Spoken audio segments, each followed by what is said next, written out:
नमस्कार प्रियजनों, आइए आज हम सुनते हैं शिव पार्वती विवाह कथा।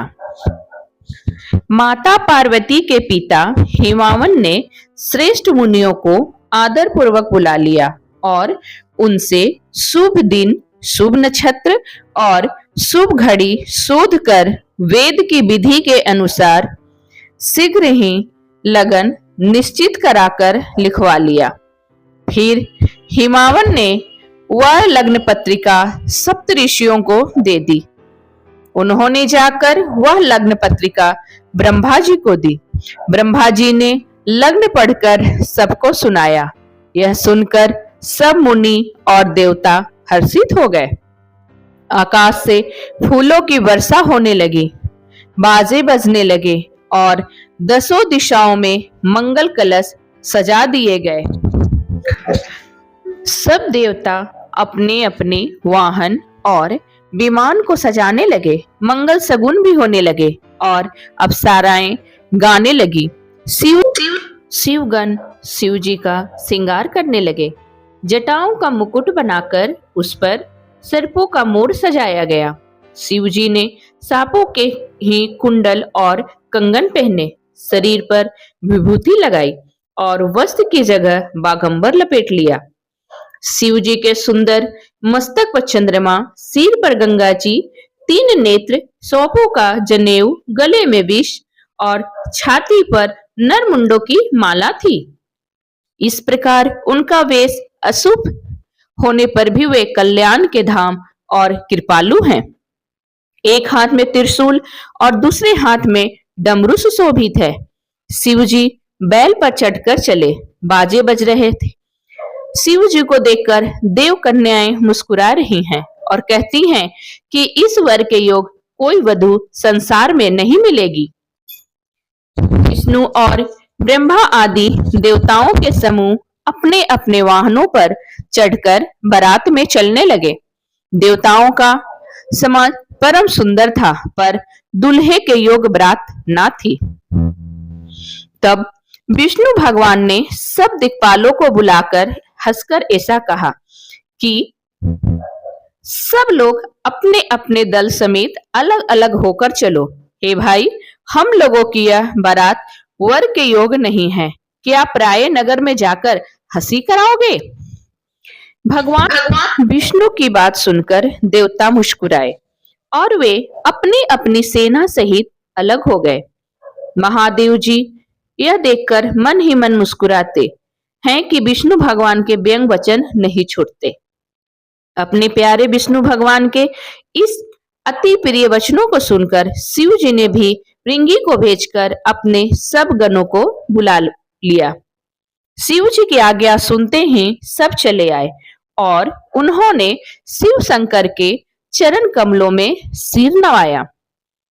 तरह तरह के सवारियों, तरह तरह के वेश वाले अपने समाज को देखकर शिव जी हंसे। मित्रों, कोई बिना मुख का, किसी के बहुत से मुख, कोई बिना हाथ पैर का तो किसी के कई हाथ पैर थे, किसी के बहुत आंखें हैं तो किसी के एक भी आंख नहीं है, कोई बहुत मोटा ताजा है तो कोई बहुत ही दुबला पतला है, कोई बहुत कपाल लिए है तो सबके हाथ, सबके सब शरीर में ताजा खून लपेटे हुए हैं। गधे, कुत्ते, सुअर और सियार किसी उनके मुख हैं। इसी प्रकार बहुत प्रकार के प्रेत, पिशाच और योगिनियों को जमाते हैं। भूत प्रेत नाचते और गाते हैं। वे सब बड़े मौज से हैं, देखने में बहुत ही बेढंगे लगते हैं और बड़े ही विचित्र ढंग से भी बोलते हैं। यानी जैसा दूल्हा है अब वैसी ही बारात बन गई। मार्ग में चलते हुए भांति भांति के कौतुक होते जाते। इधर हिमाचल ने ऐसा विचित्र मंडप बनाया कि जिसका उल्लेख नहीं हो सकता। देवताओं और ब्रह्मा विष्णु बारात को नगर के निकट आई। यह सुनकर नगर में चहल पहल मच गई। अगवानी करने वाले लोग बनाव श्रृंगार करके तथा नाना प्रकार की सवारियों को सजाकर आदर सहित बारात को लेने चले। देवताओं के समाज को देखकर सब मन में प्रसन्न हुए और विष्णु भगवान को देखकर सभी बहुत प्रसन्न हुए। जब हिमाचल के लोगों ने शिव जी के दल को देखने लगे, तब तो उनके सब वाहन आदि डरकर भाग चले। कुछ बड़ी उम्र के समझदार और धीरज धरकर वहां डटे रहे। छोटे लड़के तो वहां सब भागे। घर पहुंचने पर जब माता पिता पूछते तो वे भय से कांपते हुए शरीर से कुछ ऐसा बोले, क्या कहें, कोई बात कही नहीं जाती। यह बारात है या यमराज की सेना? दूल्हा पागल है और बेल पर सवार है। सांप, कपाल और राख ही उसके गहने हैं। दूल्हे के शरीर पर राख लगी है, सांप और कपाल के गहने हैं। वह नंगा, जटाधारी और भयंकर है। उसके साथ भयानक मुख वाले भूत, प्रेत, पिशाच, योगिनियों और राक्षस हैं। जो बारात को देखकर जीता बचेगा, सचमुच उसके बड़े ही पुण्य हैं। और वही पार्वती का विवाह देखेगा। सभी लड़कों ने अपने घर पर यही बात कही। भोले का समाज समझकर सब लड़कों के माता पिता मुस्कुराते हैं। उन्होंने बहुत तरह के लड़कों को समझाया कि निडर हो जा, डर की कोई बात नहीं। जो आगे लोग थे वे लोग बारात लेकर आए। उन्होंने सबके सुंदर जानवरों को ठहराने दिया। पार्वती की माता ने शुभ आरती सजाई और उनके साथ की स्त्रियां उत्तम मंगल गीत गाने लगी। सुंदर हाथों में सोने का थाल सुशोभित था। इस प्रकार मीना हर्ष के साथ शिव जी का परछन करने चली। जब महादेव को भयानक वेश में देखा, तब तो स्त्रियों के मन में भय होने लगा। बहुत ही डर के मारे तो भागकर घर में घुस गईं और बोले जहां जनवासा था वहां चले गए। मैना को बड़ा दुख हुआ। उन्होंने पार्वती जी को अपने पास बुलाया और अत्यंत स्नेह से अपने नील कमल के समान नेत्रों में आंसू भरकर कहा, जिस विधाता ने पार्वती तुमको इतना सुंदर रूप दिया, उस मूर्ख विधाता ने तुम्हारे दूल्हे को कैसा बवाल बनाया। जो फल कल्प वृक्ष में लगना चाहिए वह जबरदस्ती बबुल में लग रहा है। मैं तुम्हें लेकर पहाड़ से गिर पड़ूंगी, आग में जल जाऊंगी या समुद्र में कूद पड़ूंगी। चाहे घर उजड़ जाए और संसार भर में अपकृति फैल जाए, पर जीते जी मैं इस बावले दूल्हे से तुम्हारा विवाह न करूंगी। पार्वती। रानी मैना को दुखी देखकर सारी स्त्रियां व्याकुल हो गईं। मैना अपनी बेटी प्रवृत्ति के स्नेह को याद करके विलाप करती, रोती और कहती, मैंने नारद का क्या बिगाड़ा था, जिन्होंने मेरा बसता हुआ घर उजाड़ दिया और जिन्होंने पार्वती को ऐसा उपदेश दिया कि जिससे उसने बावले वर्ग के लिए तप किया। नारद जी ने रानी मैना और पार्वती से कहा कि अच्छा वर चाहिए तो पार्वती को तप करना चाहिए। माता को चिंतित देखकर पार्वती जी विवेक कोमल वाणी से बोली, हे माता, जो विधाता रच देते हैं हमारे कर्म अनुसार भाग्य वह टलता नहीं है। ऐसा विचार कर तुम चिंता मत करो।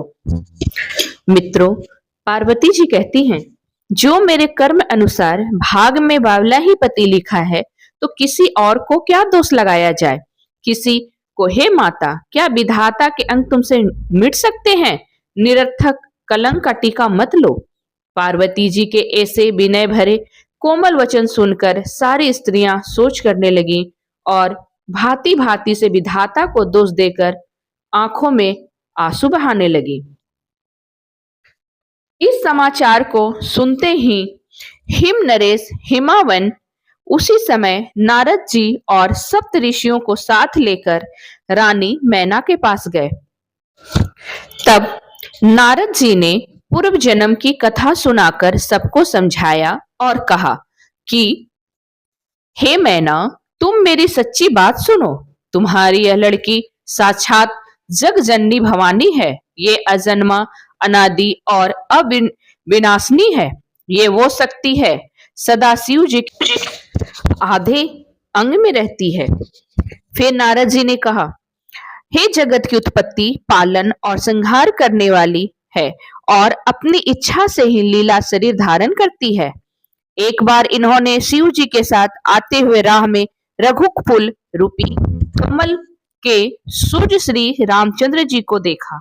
तब इन्हें मोह हो गया और इन्होंने शिव जी का कहना न मानकर भ्रमवश सीता जी का वेश धारण कर लिया। सती जी ने जो सीता का वेश धारण किया, उसी अपराध के कारण शंकर जी ने उनको त्याग दिया। फिर शिव जी के वियोग में ये अपने पिता के यज्ञ में जाकर अपनी इच्छा से वहीं योगिनी से भस्म हो गई। अब इन्होंने तुम्हारे घर जन्म लेकर अपने पति के लिए कठिन तप किया है, ऐसा जानकर संदेह छोड़ दो। पार्वती जी तो सदा ही शिव जी की पत्नी है। मित्रों, तब नारद के वचन सुनकर सबका विषाद मिट गया और क्षण भर में यह समाचार सारे नगर में घर घर फैल गया। तब मैना और हिमावन आनंद ने मग्न हो गए और उन्होंने बार बार पार्वती के चरणों की वंदना की। स्त्री, पुरुष, बालक, युवा और वृद्ध नगर के सभी लोग बहुत प्रसन्न हुए। नगर में मंगल गीत गाए जाने लगे और सबने भांति भांति के स्वर्ण और कलश सजाए। पाक शास्त्र में जैसी रीति है उसके अनुसार अनेक भांति की रसोई बनाई गई। भोजन करने वालों की बहुत सी पंक्तियां बैठी। चतुर रसोइये परोसने लगे। स्त्रियों की मंडलियां देवताओं को भोजन करती जानकर कोमल वाणी से गालियां देने लगी। अब शिव पार्वती जी की विवाह की तैयारियां भी होने लगी। शिव जी ने बाद में लोगों के कहने पर दूल्हे की तरह वस्त्र धारण किए। मुनियों ने हिमावन को लग्न पत्रिका सुनाई और विवाह का समय देखकर देवताओं को बुला भेजा। सभी देवता आए। सबको योग्यता के अनुसार आसन दिए गए। वेद की रीति से वेदी सजाई गई और स्त्रियां सुंदर श्रेष्ठ मंगल गीत गाने लगी। वेदिका पर एक अत्यंत सुंदर दिव्य सिंहासन था, जिसकी सुंदरता का वर्णन नहीं किया जा सकता, क्योंकि वह स्वयं ब्रह्मा जी के द्वारा बनाया हुआ था। ब्राह्मणों को सिर नवाकर और अपने स्वामी श्री रघुनाथ जी का स्मरण करते हुए शिव जी उस सिंहासन पर बैठ गए। मुनीश्वरों ने पार्वती जी को बुलाया। सखियां श्रृंगार करके उन्हें ले आईं। पार्वती जी के रूप को देखते ही सब देवता मोहित हो गए। तुलसीदास जी कहते हैं कि संसार में ऐसा कवि कौन है जो उस सुंदरता का वर्णन कर सके। पार्वती जी को जगदम्बा और शिव जी की पत्नी समझकर देवताओं ने मन ही मन प्रणाम किया। तुलसीदास जी मर्यादा का पालन करते हुए कारण मां पार्वती की सुंदरता का और बखान नहीं किया। इसलिए उन्होंने लिखा, जगत मातु पिता शंभु भवानी, ते ही सिंगार न कहूं बखानी। भवानी जी की सुंदरता की सीमा नहीं है। करोड़ों मुखों से भी उनकी शोभा नहीं कही जा सकती। मुनियों की आज्ञा से शिव जी और पार्वती जी का विवाह विधि प्रारंभ की गई। वेदों में विवाह की जैसी रीति कही गई है, महामुनियों ने उस सभी रीतियां अपनाई। पर्वतराज हिमाचल ने हाथ में कुश लेकर तथा कन्या का हाथ पकड़कर उन्होंने भवानी शिव जी को समर्पण किया। जब शिव जी ने पार्वती का पानी ग्रहण किया, तब सब देव बड़े हर्षित हुए। श्रेष्ठ मुनिगण वेद मंत्रों का उच्चारण करने लगे और देवतागण शिव जी का जय जयकार करने लगे। अनेक प्रकार के बाजे बजने लगे। आकाश में नाना प्रकार के फूलों की वर्षा हुई। शिव पार्वती का विवाह हो गया। दासी, दास, रथ, घोड़े, हाथी, गायें, वस्त्र और मणि आदि अनेक प्रकार की चीजें, अन्न और सोने के बर्तन गाड़ियों में लाद कर दहेज में दिए, जिनका वर्णन नहीं हो सकता। अब मित्रों, बहुत प्रकार की दहेज देकर फिर हाथ जोड़कर हिमाचल ने कहा, हे शंकर, आप पूर्ण काम हैं, मैं आपको क्या दे सकता हूं? यह कहकर वे शिव जी के चरण कमल पकड़कर रह गए। फिर प्रेम से मैना जी ने शिव जी से कहा, हे नाथ, यह उमा मुझे मेरे प्राणों के समान प्यारी है। आप इसे अपने घर की टहलनी बनाइएगा और इसके सब अपराधों को क्षमा करते रहिएगा। अब प्रसन्न होकर मुझे यही वर दीजिए। तब शिव जी ने अपनी सास को समझाया। फिर माता ने पार्वती को बुला लिया और गोद में बिठाकर यह सुंदर सीख दी। हे पार्वती, तू सदा शिव जी के चरणों की पूजा करना। नारियों का यही धर्म है। उनके लिए पति ही देवता हैं और कोई देवता नहीं है। इस प्रकार की बातें कहते कहते उनकी आंखों में आंसू भर आए और उन्होंने कन्या को छाती से चिपटा लिया। मैना बार बार मिलती और पार्वती के चरणों को पकड़कर गिर पड़ती। भवानी सब स्त्रियों से मिल भेंट कर फिर अपनी माता के हृदय से जा लिपटी। पार्वती जी माता से फिर मिलकर चली। सब किसी ने उन्हें योग्य आशीर्वाद दिए। पार्वती जी मुड़ मुड़ कर माता की ओर देखती जाती। तब सखियों ने उन्हें शिव जी के पास ले गई। महादेव जी सब याचकों को संतुष्ट कर पार्वती के साथ कैलाश को चले गए। सब देवता प्रसन्न होकर फूलों की वर्षा करने लगे और आकाश में सुंदर नगाड़े बजने लगे। तब हिमावन अत्यंत प्रेम से शिव जी को पहुंचाने के लिए साथ चले। शिव जी ने बहुत तरह से उन्हें संतोष कराकर विदा किया। पर्वतराज हिमाचल तुरंत घर आए और उन्होंने सब पर्वतों और सरोवरों को बुलाया। हिमावन ने आदर दान विनय और बहुत सम्मान पूर्वक सबकी विदाई की। जब शिव जी कैलाश पर्वत पर पहुंचे तब सब देवता अपने अपने लोकों को चले गए। तो प्रियजनों, ये कथा थी माता पार्वती और भगवान शिव की विवाह की। ये कथा यही समाप्त होती है। तो बोलिए शंकर भगवान की जय, माता पार्वती की जय। प्रियजनों आपको ये कथा कैसी लगी कमेंट में जरूर बताएं और अगर आप मेरे चैनल पर नए हैं तो मेरे चैनल को सब्सक्राइब करें। धन्यवाद।